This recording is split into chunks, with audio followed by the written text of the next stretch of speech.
Hello everyone, in this video we're going to be talking about the 10 pro tips to help you climb to master tier.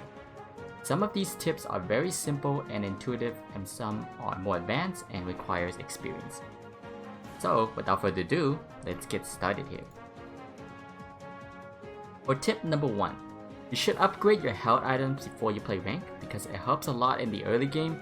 You can upgrade your items once you're level 9 and upgrade your items in the increments of 10. Try to get it to level 20, that should be enough for you to climb to master tier. Level 30 items are a luxury and not necessary for climbing, it's not really worth your resource. So, moving on to tip number 2. Look to duo and trio. It's also better if you can be in voice comms with your premate, so it's easier to make plays together. Soloing is very difficult to win because you cannot rely on having good teammates every game. However, if you premate as 5-man, you will run the risk of running into another 5-man premate with a higher chance. The games can be harder to beat another 5-man team, that's why it's recommended to just duel or trio because you'll most likely go against other solo players. For tip number 3, if you decide to solo, you must play a carry role like jungle or Cinderace lane. Pretty much play Pokemon with a lot of damage so you can impact the game by getting kills and objectives. If you play support or tank, you will run the risk of having inexperienced attackers, so it will be more difficult to win fights and contest objectives.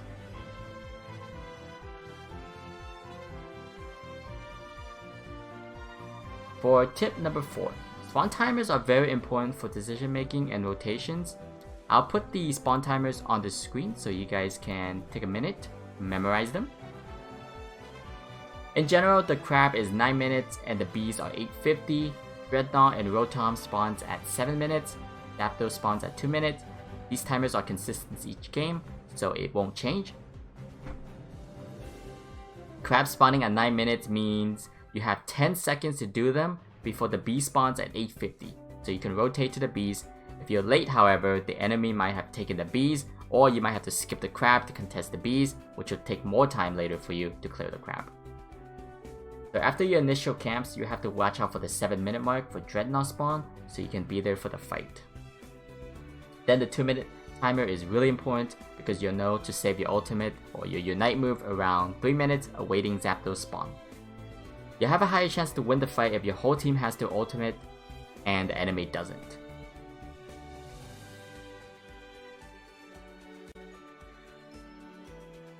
Next, let's talk about rotations. Always rotate for Dreadnought when you're in top lane. If you're in the bot lane, however, just don't die before the Dreadnought spawn or the enemy will have an upper hand and they can start it while you're dead and coming back to lane.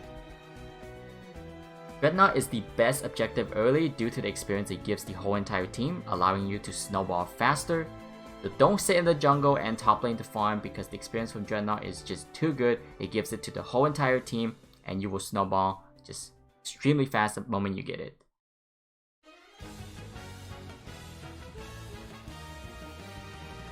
Next, let's talk about tip number 6. Do not dive the second goal, okay?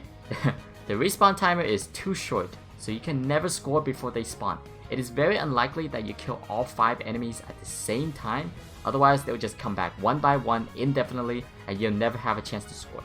After you kill 1 or 2 enemies, just leave and take their camps to starve them of the resource. It is a much more efficient play and you don't lose anything out of it.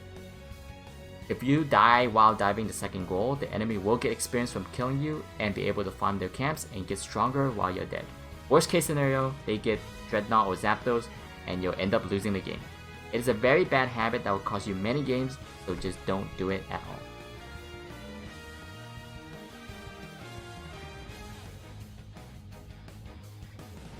Alright, tip number 7. Don't give up when you're behind. Just keep farming to prepare for Zapdos, save your Unite move for Zapdos, and if you have to win a fight or steal Zapdos, you will likely to win. Pokemon Unite is a game where there's always a comeback potential, right? I've won many games from behind on my grind to Masters due to winning a fight and stealing Zapdos. So there's no reason to give up a game at all, just play till the end, you always have a chance to come back.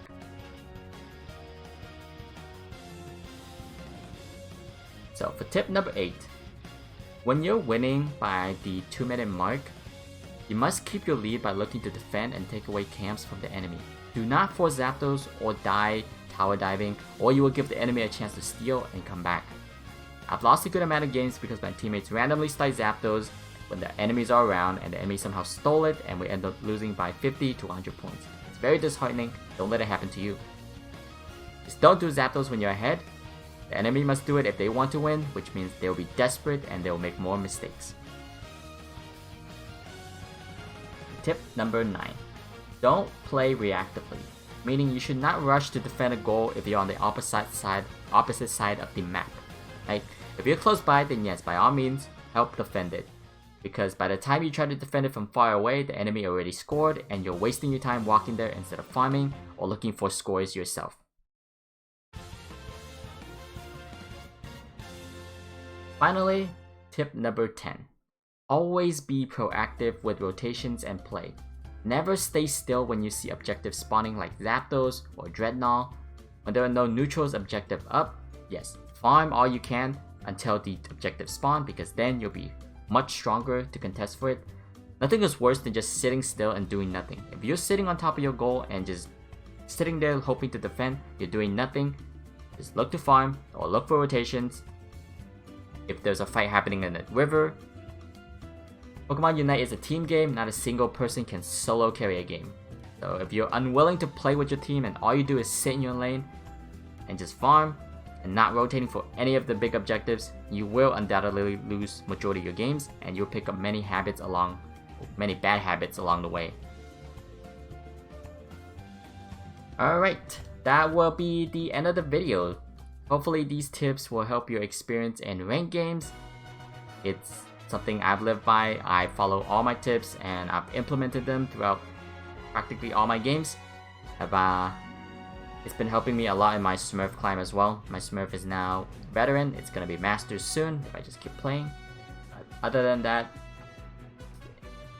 thanks for watching. If you really enjoyed the video, give a thumbs up. It really helps the channel grow and I really appreciate it. I will continuously make more guides like this.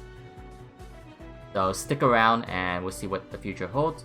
But for now, go out there, win your ranked games, follow the tips. That's all I can say for you guys. Alright guys, bye for now.